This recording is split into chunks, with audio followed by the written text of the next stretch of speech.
السلام عليكم ورحمة الله وبركاته. سو دhowaada dhammaan akhyaarteena ku xiran channelka Soomaaliya Network Classroom. maanta ay tahay maalin Jumca bishii afraad 26keedii 2024 ay tahay 6dii galabnimo yani salaadii maqrib ay taagan tahay.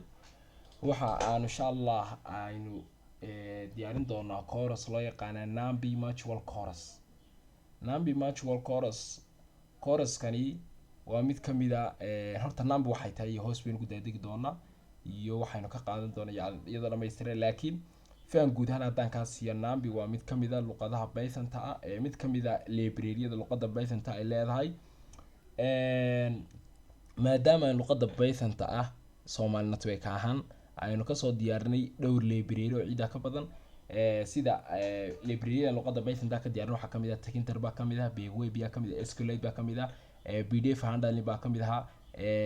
waxa kale oo kamid ah Auto GUI Pygame intaas library oo inkooda diyaar ah aynu ka soo diyaarinay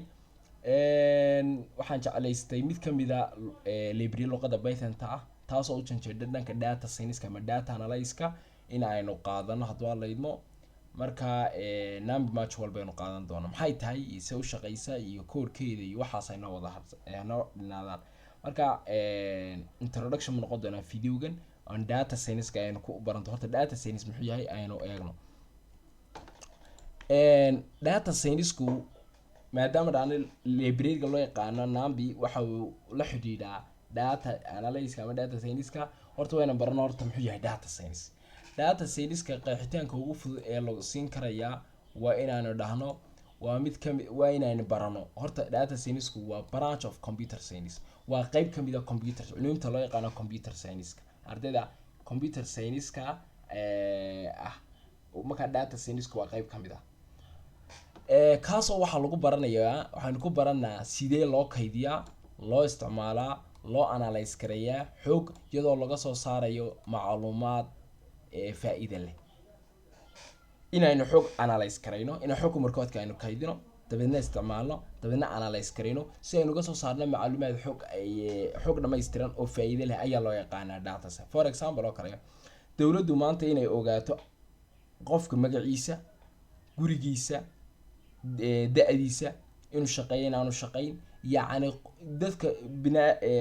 dawladda dadka soo iskaleeyna macluumaad ay ku ogaatay ilaata ka ururiso dabeedna ay isticmaasho haday u isticmaalayso in qofka haduu dhibaato geysto oo kale in ay ku soo ogaato kale ama haduu leedmo yacni ma dhowna macluumaad dhameystiran ay ku ogaato taas loo yaqaan data science oo markii maanta dawladda ay barato magacaaga iyo fartaada iyo saxiixaaga iyo reerka yacni wax dhameystiran ka hesho yacni macluumaad guud bay ka haystaa maanta hadii dambi dhaco kale in adiga tan kale soo kala ogaan karaya qofka data science-ka qofka barta data science-ka waxa magiisa loo yaqaan data scientist baa loo yaqaan waa qof yacni waa majaalkan ama culumka data science-ka ku takhasusay ayaa la oranaya iyadoo ay ku xiran tahay qofka data science-ka inta ku guda jiro inta sana ay ku qaadato iyo ama experience wise marka qofka data science-ka baranaya maxaa looga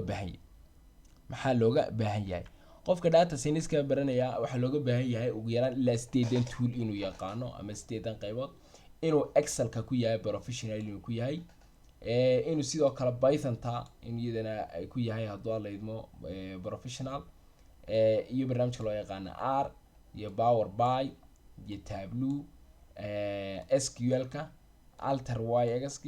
iyo Name yacni 8daas haduu leedmo waxa laazim ah waa inuu barto qofka data science-ka haduu laba kamid ama saddex mid kamid tahay alxamdulillah ka duu 8 isku baran karayo way si qurux badnaan lahayd badanaa aad iyo aad waxa loo xiiseeyaa horta waxa laazim ah inuu barto Excel-ka waa laazim Python-ta inuu barto R-ka Power BI-ga SQL-ka saddexdan kale iyadoo siima bahalaysna laakiin horta shanta waa inuu yaqaano marka maadaama oo inagu aynu Python-ta waxyaalo badan aynu ka soo qaadanay Python-ta library badan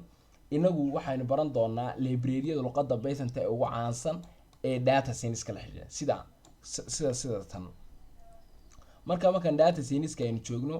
gaar ahaan luqadeena Python-ta waxa jira saddex library oo aad iyo aad u caansan oo la xiriira qaybta data science-ka oo loo kala yaqaan Nambi iyo Pandas iyo Matplotlib saddexda library inkastoo ay jiraan qaar kale oo kasbi laakiin saddexdaas ayaynu xoog ka saari doonaa marka saddexdan ba mid walba course gooni ka dhigi doona. Nambiga waa kan course kan ay ku barano, pandas kana course kan xiga, matplotlib kana course ka sii xiga oo ayaan ku baran doona. marka saddexdooduba kala shaqo weeyaan. horta waxay iskugu tagaan saddexdooduba mid saddex kamid ah Python module-ka kuwaas oo khuseeya department-ga data science-ka. marka nambiga waxa loo adeegsadaa mathematical data operation, xogaha xisaabeed ayaa lagu taxliiliyaa. tusaale waxaan haynaa xoga xisaabaad ah luqadda Python-ta ah ayay noo saamaxaysaa in aynu la tacaamulno. halka pandas aan iyaduna u tagi doono course semester noqon doono waxa loo adeegsadaa data analysis, xogtaas ha noqoto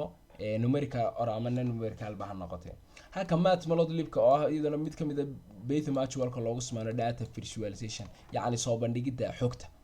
marka taad waa data analysis kana waa data visualization tana waa data operation. marka waxaan rajeynayaa imaka videogagan inaan saddex shay isku baranay. horta inaynu bilaaw doono course-kan mid kamid ah library-yada ugu caansan luqadda Python-da gaaraan majaalka data science-ka oo loo yaqaan Nambi. intaynu ku kulmi doono videoga soo socda oo aynu bilaaw doono Nambi. haddaynu introduction ka qaadanay haddaynu koorkeedaba bilaaw doono waxaan ku kala tagi doonaa salaada islaamka. assalaamu calaykum waraxmatullaahi